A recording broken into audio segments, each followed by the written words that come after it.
सो mobile computing 8 semester देखते हैं और इसके शॉर्ट आंसर टाइप जो आ रखे हैं, मैंने ABCD ऐसे करके M तक लिखे हैं, यानी टोटल 12-13 क्वेश्चंस हैं। इनको डिस्कस कर लेते हैं और ये प्रीवियस ईयर पेपर में आ रखे हैं तो इस बार भी आने के चांसेस हैं।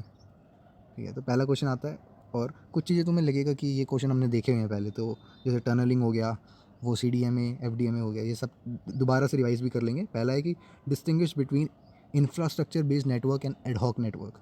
तो अगर हम स्मॉल लाइन में जानना चाहें तो infrastructure based network refer to a type of network जो कंसिस्ट करता है फिक्स्ड बेस स्टेशन, ठीक है, जहाँ पे बेस स्टेशन जो है फिक्स्ड रहता है, use to connect mobile devices. तो इंफ्रास्ट्रक्चर यानी जो है वो फिक्स्ड है। In contrast ad hoc network is a type of network जहाँ पे mobile devices communicate directly with each other without the need for fixed base station. ठीक है, तो डायरेक्टली कनेक्ट होते हैं एडहॉक में, कोई कोई फिक्स्ड बेस स्टेशन की ज़रूरत नहीं होती है। अगर हम अच्छे डिफरेंसेस की ओर जाएँ तो इंफ्रास्ट्रक्चर बेस्ड नेटवर्क है centralize architecture with a fixed infrastructure, और एडहॉक में डिसेंट्रलाइज होता है और without a fixed infrastructure. Second point आता है इंफ्रास्ट्रक्चर बेस्ड नेटवर्क का कि uses access point to connect wireless devices to a wired network. तो वायरलेस डिवाइसेस को वायर्ड नेटवर्क में कनेक्ट करेंगे तो एसेस पॉइंट्स की ज़रूरत पड़ती है। यहाँ पे wireless devices communicate directly with each other, तो कोई एसेस पॉइंट या सेंट्रल सर्वर की ज़रूरत नहीं पड़ती है। इंफ्रास्ट्रक्चर में provide a wide range of services and greater coverage area, ज़्यादा एरिया होता है क्योंकि इंफ्रास्ट्रक्चर है और वहाँ पे एसेस पॉइंट्स वगैरह भी हैं, तो यहाँ पे लिमिटेड कवरेज रहता है एडहॉक में, यानी लेस नंबर ऑफ सर्विसेज होती हैं। फिर डिवाइसेज है फिक्स पोजीशन डिवाइस, और एडहॉक में डिवाइस कैन मूव फ्रीक्वेंटली। अब वायरलेस से कोई सिस्टम सेटअप नहीं है, फिक्स इंफ्रास्ट्रक्चर नहीं है, तो मूव भी कर सकते हैं एडहॉक में। नेटवर्क कॉन्फ़िगरेशन मेंटेनेंस जो है सेंट्रलाइज हो रखी होती है, यानी सेंटर में हमारा सर्वर रहेगा और नेटवर्क कॉन्फ़िगरेशन यहाँ पे डिस्ट्रीब्यूट हो रखी होती है एडहॉक में। एग्जांपल दे तो वाईफाई नेटवर्क, सेल्युलर नेटवर्क। तो तुम्हें पता है वाईफाई में क्या होता है, सेटअप होता है पूरा, वायरलेस जो होता है कनेक्ट होता है राउटर वगैरह से। सेलुलर नेटवर्क भी सिमिलर वे में काम करते हैं। और mobile ad hoc networks MANET, wireless sensor network, VNS, ये सब आते हैं हमारे एडहॉक में। ठीक है, फिर आता है क्या रोल है मैक प्रोटोकॉल्स का। तो मैक होता क्या है, मीडिया एक्सेस कंट्रोल। ये प्रोटोकॉल क्या करते हैं, responsible for coordinating access to a shared communication medium. ठीक है, यानी शेयर्ड कम्युनिकेशन मीडियम है जहाँ पे सारी चीज़ें शेयर हो रखी हैं, जैसे कि वायरलेस चैनल्स हो गए, और वहाँ पे कोऑर्डिनेट कर रहे हैं किस वे में, in a way that avoids collision between transmitted data packets. तो जो डेटा पैकेट्स ट्रांसमिट हो रहे हैं उनमें कोलिजन ना हो। तो MAC protocol sets the rule of for how different devices in network will access and use the shared communication medium. तो ये सारे प्रोटोकॉल मतलब क्या होता है, सेट ऑफ रूल्स होता है। तो मैक प्रोटोकॉल क्या करती है, ऐसे रूल्स को डिफाइन करती है जो अलग अलग शेयर कर सकें कम्युनिकेशन मीडियम में, एसेस कर सकें नेटवर्क डिवाइसेस। तो मीडिया एक्सेस कंट्रोल प्रोटोकॉल एक सब लेयर है for a data link layer in OSI model. अच्छा, ये जो है ना, इवन दो बहुत छोटे शॉर्ट आंसर टाइप में आता है, मगर कोई भी बड़े में आ जाएंगे या फिर चीज़ें रिलेट होंगी तो डिटेल में पढ़ेंगे, तो हम औरों के आंसर्स में भी लिख सकते हैं ऐसा। ठीक है, जहाँ पे मतलब मैक का तुम्हें लग रहा है कि आ सकता है मैक प्रोटोकॉल, तो और पॉइंट्स भी लिखे हैं कुछ, 9 पॉइंट्स है total. MAC protocol is a sub layer of the data link layer in OSI model. ठीक है, सब लेयर है डेटा लिंक लेयर की। Its main role is to provide access to physical transmission medium for multiple station in a network. ठीक है, तो क्या role है, access provide करना फिजिकल ट्रांसमिशन मीडियम का। थर्ड है media access control protocol is responsible for coordinating the access to the transmission medium and ensure that only one station can transmit at a time. तो एक station एक बार में ही transmit करे क्योंकि common channel है। Fourth है कि it also handles issues such as collision detect करना, रिजोल्यूशन करना, एक बार डिटेक्ट हो गया तो उसको सॉल्व भी करना कि कहाँ कोलाइड हो रहा है, पैकेट में फ्रेम करना, एड्रेसिंग करना, एरर चेकिंग करना, ये सब आ जाते हैं। MAC protocol can be classified into 2 types, continent contention based and controlled access. ठीक है, दो तरह के होते हैं, कंटेंशन बेस्ड और कंट्रोल एसेस। सिक्स्थ है in contention based MAC protocol all stations compete for the medium. एक मीडियम है, सारे स्टेशन उसके लिए compete करते हैं और विनर जो है वो वही डेटा को ट्रांसमिट कर पाता है, जैसे कि सिलेक्शन प्रोसीजर होता है सरकारी नौकरी का। फिर इन कंट्रोल्ड एसेस, कंट्रोल में क्या होता है, फॉलो प्री डिटरमाइंड सीक्वेंस, मतलब एक पहले से ही सीक्वेंस सेट है, जैसे कि सरकार में वो होता है हिपोक्रेसी वाला, है ना, तो पहले से प्री डिफाइंड है क्या सीक्वेंस रहेगा, राजा का बेटा राजा and collisions are avoided. The choices of MAC protocol depend on various factor, जैसे कि network topology, traffic load, latency requirement और रिलायबिलिटी नीड्स। तो यही फैक्टर्स हैं जो डिपेंड करते हैं, वेरियस फैक्टर्स, मतलब मैक प्रोटोकॉल इन फैक्टर्स पे डिपेंड करता है। एग्जांपल ऑफ पॉपुलर मैक जो है वो CDMA CD है, CDMA CA, टोकन रिंग और पूलिंग। FDMA TDMA CDMA में अंतर निकालना है तो ये पहले भी मैं बता चुका हूँ बना के, जो नोट्स के थ्रू था। यहाँ पे एक बार रिवाइज कर लेते हैं। Frequency division multiple access, time division multiple access और कोड डिवीजन मल्टीपल एसेस जो है टेक्निक्स हैं for dividing a communication channel into multiple sub channels. तो यहाँ पे हम यूज़ किस लिए करते हैं कि कम्युनिकेशन चैनल को क्या कर सकें, डिवाइड कर सकें छोटे चैनल्स में या सब चैनल्स में, कि हम एक ही चैनल में उसको शेयर कर सकें, ठीक है, मल्टीपल यूज़र्स को। एफडीएमए क्या करता है, चैनल को डिवाइड करता है इनटू फ्रीक्वेंसी बैंड, फ्रीक्वेंसी के बैंड बना के डिवाइड करता है। With each user assign a unique frequency band, her user के पास खुद का फ्रीक्वेंसी बैंड होता है। और टीडीएम में डिवाइड करता है टाइम स्लॉट्स के बेसिस पे, असाइन टू टाइम स्लॉट्स, ठीक है, हर यूज़र जो है वो यूनिक टाइम स्लॉट असाइन होता है। सीडीएम में असाइन करता है यूनिक कोड हर यूज़र को, the user that code to separate the user signal and other at the same frequency band, frequency band वही रहेगा, बस कोड सेपरेट करेगा। FDMA users can also access their assigned frequency band, while TDMA user can only access their assigned time slot, ठीक है। तो FDMA users can only access, ठीक है, वो सिर्फ फ्रीक्वेंसी बैंड जो असाइन हो रखा है उसी को एसेस कर सकते हैं, और टीडीएमए यूज़र असाइन कर सकते हैं जो टाइम स्लॉट उनको एसेस करने के लिए मिला है, और CDMA user entire frequency band, but each user signal is separated by a unique code. तो हर एक को कोड मिलेगा, भले ही पूरा फ्रीक्वेंसी बैंड दिख रहा है मगर कोड के थ्रू काम होगा। कंपेयर करना है 1G 2G 3G 4G cellular network को, सेम वायरलेस कम्युनिकेशन वाला हाल है इसमें मोबाइल कंप्यूटिंग में। तो 1G फर्स्ट जनरेशन सेलुलर, या अच्छा यहाँ पे सेलुलर वायरलेस कम्युनिकेशन की बात हुई है। तो 1G और first generation cellular wireless technology refer to earliest wireless communication, ठीक है, जो शुरू में हुई थी 1980s में। तो यहाँ पे एनालॉग सिग्नल्स हुआ करते थे और only basic voice communication services हुआ करती थी, ठीक है, बेसिक वॉइस वाली। 2G क्या हुआ, यहाँ पे सेलुलर वायरलेस टेक्नोलॉजी इंट्रोड्यूस हुई 1990s में, 10 साल के बाद। And the system were digital and provided additional services की SMS MMS या इंटरनेट ब्राउजिंग, ये सारी टेक्नोलॉजीज आई। वहाँ पे मेन टेक्नोलॉजी थी जो global system of mobile communication CDM में, ये थी। 3G में क्या हुआ कि वायरलेस सेलुलर टेक्नोलॉजी इंट्रोड्यूस हुई अर्ली 2000s में, फिर से 10 साल लगे। And this system provide high speed data transfer capacity, अब यहाँ पे स्पीड के साथ खेलना हो गया। Enabling services such as mobile internet, video calls भी आ गई, mobile TV. And two main 3G technology थी UMTs। क्या होता है, यूनिवर्सल मोबाइल टेलीकम्युनिकेशन सिस्टम, और CDMA 2000। 4G में क्या था, cellular wireless network technology late 2000 में हुई, तो काफ़ी फास्ट हुआ इस बार, and provide even faster data transfer capabilities. 3G 4G networks enable services such as high definition mobile, तो इस बार HD क्वालिटी वाइज भी आ गई, स्पीड तो थी, क्वालिटी भी आ गई। कॉन्फ्रेंसिंग हो सकती है, मोबाइल गेमिंग हो सकती है। दो मेन टेक्नोलॉजीज़ क्या थी, LET थी, लॉन्ग टर्म इवोल्यूशन, और WiMAX है ना, WiMAX world wide interoperability for microwaves access, ये दो हमारी मेन टेक्नोलॉजीज थी। फिर आता है क्वेश्चन आता है हमारा, describe dynamic host configuration protocol. ये कुछ सुना सुना लग रहा है, DHCP होता है शॉर्ट में, डायनेमिक होस्ट कॉन्फ़िगरेशन प्रोटोकॉल। तो एक नेटवर्क प्रोटोकॉल है use to automatically assign IP address and other network configuration parameter. क्या करता है, ऑटोमेटिकली असाइन कर देता है, जैसे कि सबनेट मास्क हो गया, default gateway and DNS server to device on network. तो जो भी नेटवर्क में डिवाइस है उनको ऑटोमेटिकली चीज़ें असाइन कर देता है ना। DHCP simplifies network administration bye eliminating the need for manual IP address assignment.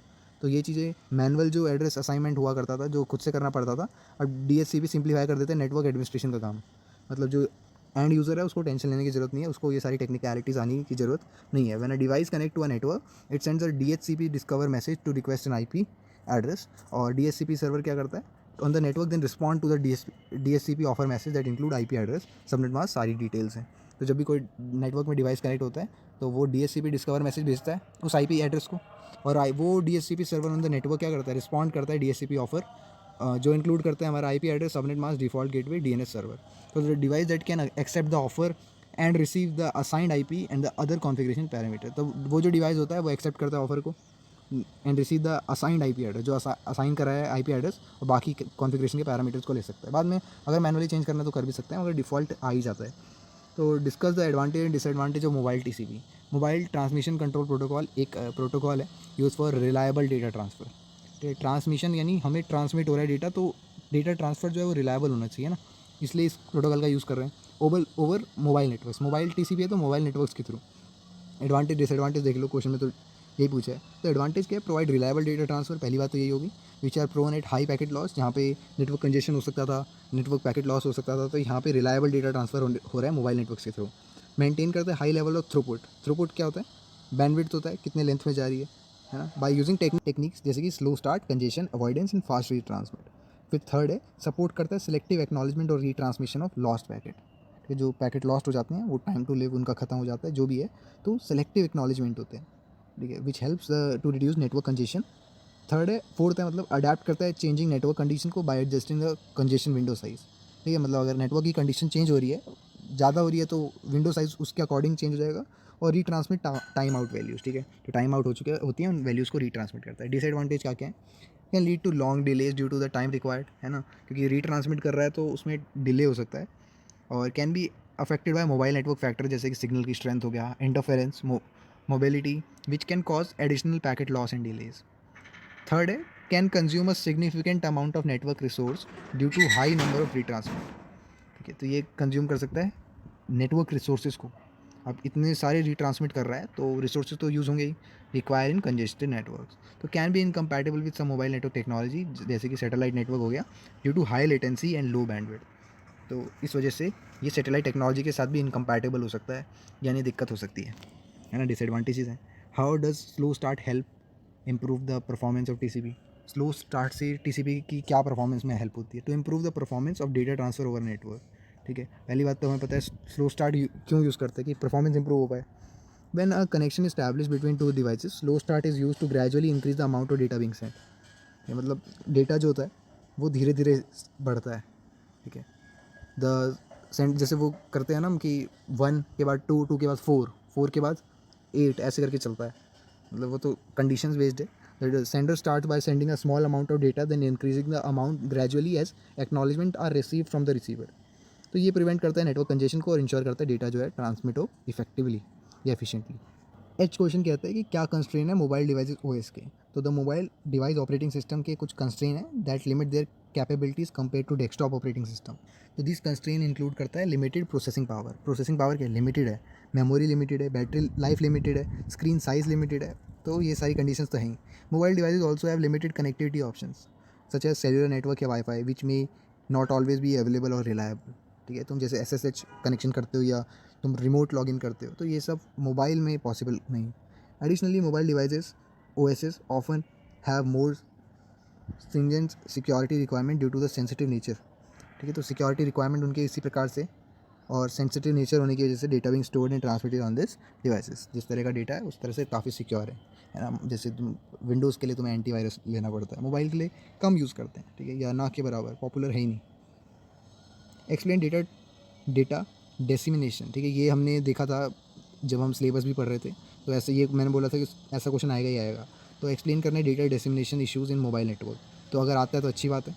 तो डेटा डिसिमिनेशन क्या रेफर करता है? To the process of delivering information और डेटा टू मल्टीपल यूजर्स और डिवाइसेज इन अ नेटवर्क। तो अगर हम डेटा को डिलीवर कर रहे हैं मल्टीपल नेटवर्क्स में, ठीक है ना, नेटवर्क में, तो इसको हम क्या बोलते हैं? Data dissemination. So mobile network में डेटा डिसिमिनेशन क्यों चैलेंजिंग हो सकता है? पहले कि लिमिटेड बैंडविड्थ है। तो मोबाइल नेटवर्क की लिमिटेड बैंडविड्थ है जिससे कि उसको डिफ़िकल्ट होता है ना, मल्टीपल डेटा डिवाइसेस में साइमल्टेनियसली डालने में। फिर है variable connectivity. Mobile devices can move around and change their connectivity status. होता है जैसे वाईफाई का एग्जांपल ले लो मोबाइल में। ठीक है, अगर तुम्हारे 2 कनेक्शंस हैं तो अगर तुम फर्स्ट से सेकंड में जाओगे तो कनेक्टिविटी चेंज हो जाएगी, वेरिएबल कनेक्टिविटी। एनर्जी कंस्ट्रेंट है, मोबाइल डिवाइसेस के पास लिमिटेड बैटरी लाइफ है, may need to conserve energy. फिर security concern, data dissemination over mobile networks में भी सस्पेक्टेबल टू सिक्योरिटी थ्रेट्स हैं। तो कंसर्न भी है, जैसे ईव्सड्रॉपिंग हो गई, इंटरसेप्शन एंड टैम्परिंग हो गई, है ना। तो जो मैं बोल रहा था वो कि मोबाइल में कम सिक्योरिटी होती है, उसका अपोजिट है, सिक्योरिटी कंसर्न्स हैं इसमें। To address this security mobile devices can have various techniques for data dissemination, जैसे कि कैशिंग कर दिया। ठीक है, storing frequently access data on mobile device on और in a cache server can reduce the amount of data that need to be disseminated. For example कि जैसे हम क्रोम में यूज़ करते हैं वेरियस वेबसाइट्स को, तो अगर लॉगिन भी नहीं है तब भी हम देख पाते हैं क्योंकि कैश हो चुका है, हम उसको डेली यूज़ कर रहे हैं। Multicasting, delivering data to multiple devices simultaneously. ठीक है, एकाएक can reduce the bandwidth need for data dissemination. Multicast कर दिया। अडैप्टिव स्ट्रीम करना है, यानी मॉडिफाइंग द क्वालिटी और quantity of data delivered based on the available bandwidth. फिर है content centric networking, focusing on content rather than host और devices that enable more efficient and flexible data dissemination. तो content centric रखना, content पे काम करना, ठीक है, रेदर देन होस्ट या डिवाइसेस क्या क्या है। फिर एक्सप्लेन करना, explain the WAP architecture in brief. तो ये आर्किटेक्चर का भी पूछा जा सकता है। ठीक है, अगर फाइनल में आएगा तो आ सकता है। और यहाँ पे क्या है, ये चीज़ मैंने ट्यूटोरियल पॉइंट से ली है, या तुम देख लेना, उसमें भी है, गीक्स फॉर गीक्स में भी ऐसा ही कुछ है, और वो काफ़ी बेसिक था। ये देखो इंटरनेट है इसमें, और जावास्क्रिप्ट HTML दिख रहा है, फिर HTTP नीचे, फिर TLS SSL। TCP IP UDP IP, ठीक है, इंटरनेट वाली साइड हो गई। अब वायरलेस एप्लीकेशन प्रोटोकॉल, हम क्योंकि वेब एप्लीकेशन का आर्किटेक्चर देखना चाह रहे हैं तो हमें ये सारी लेयर्स का पता होना चाहिए, सॉकेट लेयर्स। तो वायरलेस एप्लीकेशन इन्वायरमेंट होता है WAE, और इन सबको एक्सप्लेन करना है, ये जो 1 2 3 4 है ना। एप्लीकेशन इन्वायरमेंट में पहले सेशन लेयर आता है WSP, फिर आता है ट्रांजैक्शन प्रोटोकॉल WTP, फिर आता है ट्रांसपोर्ट लेयर सिक्योरिटी WTLS, फिर datagram protocol WDP। Other services in applications bearers के हैं, SMS हो गया, USSD, CSD, IS 136, CDMA etcetera. तो ये चीज़ें हमारे पास हैं, अब इनको एक एक करके एक्सप्लेन करना है। तो पहले तो ये समझते हैं कि WAP वायरलेस एप्लीकेशन प्रोटोकॉल क्या है। एक सेट ऑफ प्रोटोकॉल्स है for assessing information over a mobile wireless network. ठीक है, पहली बात तो समझाएं कि हमें क्या करना है, मोबाइल वायरलेस नेटवर्क पे अगर इन्फॉर्मेशन चाहिए तो इन प्रोटोकॉल्स को फॉलो करना पड़ेगा। क्या प्रोटोकॉल है? It was design to provide mobile users with access to the internet and other advantages advance services.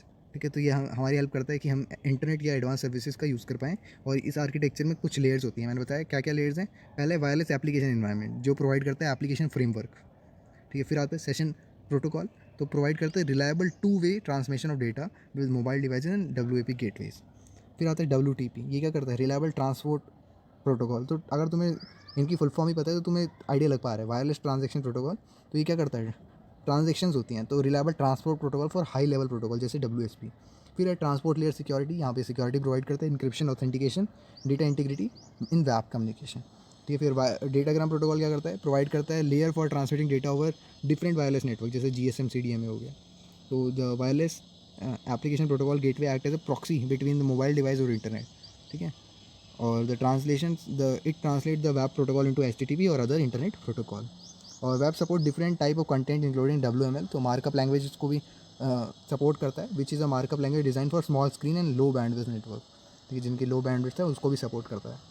फिर आ जाता है क्या स्लो स्टार्ट होता है, अभी मैंने स्लो स्टार्ट बताया, TCP में स्लो स्टार्ट होता है ना, ग्रेजुअली इंक्रीज़ होता है। तो ये है क्या, इसके बारे में डिटेल में पढ़ना, और बेटर रहेगा कि अगर तुम डायग्राम वाइज तुम बना के आओ इसको। स्लो स्टार्ट एक कंजेशन कंट्रोल एल्गोरिथम है, TCP यूज़ करता है टू अवॉइड नेटवर्क कंजेशन।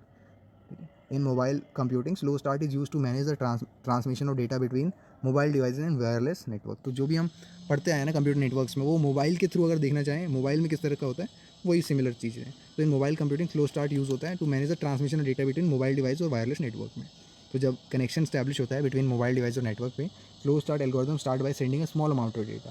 तो पहले डेटा क्या होता है, स्मॉल 1 या 2 पैकेट भेजेंगे टेस्ट करने के लिए और नेटवर्क की कैपेसिटी चेक करने के लिए। इधर network can handle the data, अगर डेटा हैंडल हो पा रहा है तो algorithm increase the amount of data send in each packet.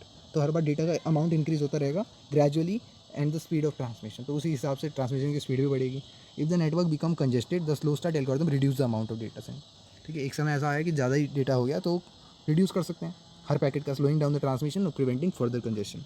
Slow start help करता है हमें कि डेटा जो है वो कोई ओवरलोड ना हो पाए, है ना, नेटवर्क जो है वो डेटा से ओवरलोड ना हो पाए, जो कि डिलेज और रिड्यूस कर सकता है हमारी क्वालिटी ऑफ सर्विसेज को। Differentiate between tunnelling and reverse tunnelling, हाँ ये देखो पिछले पेपर में भी आ रखा है वायरलेस कम्युनिकेशन में। टनलिंग क्या होता है, टेक्निक होता है for इनकैप्सुलेटिंग one protocol inside another. Tunnel create करना यानी रास्ता बनाना, तो एक प्रोटोकॉल के रास्ता बनाना दूसरे प्रोटोकॉल के अंदर for secure data transfer over an insecure network. देखिए इनसिक्योर नेटवर्क में सिक्योर डेटा ट्रांसफर करना, it involve creating a virtual tunnel between two end point where data is encapsulated inside the tunnelling protocol.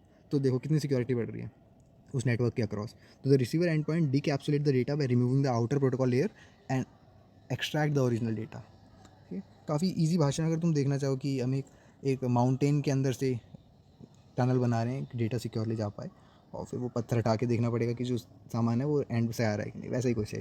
Reverse tunnelling क्या होता है, other hand is a technique where a mobile node behind a firewall या network address translation is able to connect to a remote server outside the network.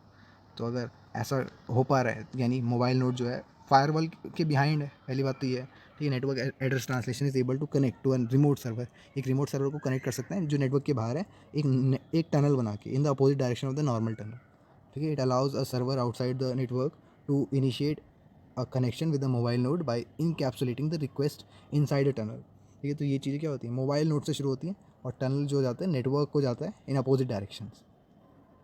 फिर है M, with the help of, हाँ ये हमारा आखिरी question रहेगा, with the help of neat protocol stack draw and explain 3 tier architecture for mobile computing, what are mobile nodes. ठीक है, तो मैं क्या करूँगा इसमें, ये थोड़ा लंबा क्वेश्चन हो जाएगा तो इसका डायग्राम वायग्राम भी मैं दिखाऊंगा तुम्हें, और इसका लिंक तो मैं तुम्हें दे ही देता हूँ, है ना। और इसके साथ जो है जहाँ पे डायग्राम जो अच्छा लगा मुझे, एक ब्लॉग लगा, वो भी तुम्हें बता दूंगा और उसका लिंक भी दे दूंगा तुम्हें। तो पहले हम देख लेते हैं कि हमारे पास क्या कंटेंट है, मतलब वो तुम्हें डायग्राम मिलेगी, हमने डायग्राम नहीं लगाया, सोचा कि वहीं से दिखा देते हैं क्योंकि एड्स वैड्स तो है नहीं। तो the 3 tier architecture for mobile computing consist of 3 layer.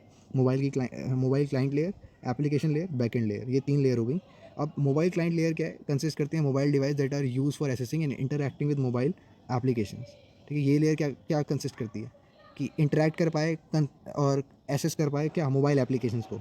अब इसमें क्या, स्मार्टफोन हो गए, टैबलेट हो गई, ठीक है, मतलब जो मोबाइल क्लाइंट मतलब हमारे जो हाथ में जो मोबाइल है वही। Application layer consist of the application services that provide services for mobile clients. ठीक है, जैसे social networking, e commerce, gaming, ये सारी क्या है, एप्लीकेशन ही तो हैं। बैकएंड लेयर क्या होती है, जो डेटाबेस सर्वर है। फिर मोबाइल नोड्स, क्वेश्चन में पूछा था मोबाइल नोड्स क्या होते हैं, तो देखो mobile node refer to any device that is capable for connecting to a mobile network. कोई भी डिवाइस जो मोबाइल नेटवर्क से कनेक्ट हो पाए, जैसे स्मार्टफोन, टैबलेट, ये सब क्या है, नोड्स ही तो हैं। एट द एंड जो है हमारे पास मोबाइल नोड्स हैं। ठीक है, in context of mobile computing, तो कंटेक्स्ट क्या ले रहे हैं, मोबाइल कंप्यूटिंग का ले रहे हैं। Mobile node are devices that are use to access and interact with mobile application over wireless network. यानी तुम वाईफाई चला के अपने फ़ोन में सोशल मीडिया चला रहे हो। The protocol stack of 3 tier architecture for mobile computing is as follows. अच्छा, क्वेश्चन में प्रोटोकॉल स्टैक पूछा था, तो ये थोड़ा दिमाग में रखना, एक दो एग्जाम्पल तो रख ही रखना। ठीक है, एप्लीकेशन लेयर में क्या होता है, HTTPS, HTTP, FTP, SMTP, POP3, IMAP, इतना देख लेना, ये फेमस है। DNS भी फेमस है वैसे, SNMP भी है। तो एनीवेज जो भी तुम्हें याद रहता है, जितना ज़्यादा याद रखोगे, कुछ भूल भी गए तो याद तो रहेगा कम से कम। ट्रांसपोर्ट लेयर प्रोटोकॉल में TCP, UDP, ये कोई नई बात नहीं है। नेटवर्क लेयर प्रोटोकॉल, नेटवर्क यानी ICMP, ARP, RARP, IP भी नेटवर्क लेयर है। डेटा लिंक लेयर में वाईफाई, ब्लूटूथ आ जाते हैं, इथरनेट आ जाता है। फिजिकल लेयर में आता है मॉड्यूलेशन, कोडिंग और एरर कंट्रोल वगैरह वगैरह। तो आर्किटेक्चर की बात करें, अगर हम इस आर्किटेक्चर को देखें तो mobile client communicate with the application server using application layer such as HTTPS, इन सब का यूज़ करता है। ठीक है, अब जब भी तुम कनेक्ट करने जाओगे, ऊपर वाली जो प्रोटोकॉल्स हैं उनको यूज़ करोगे।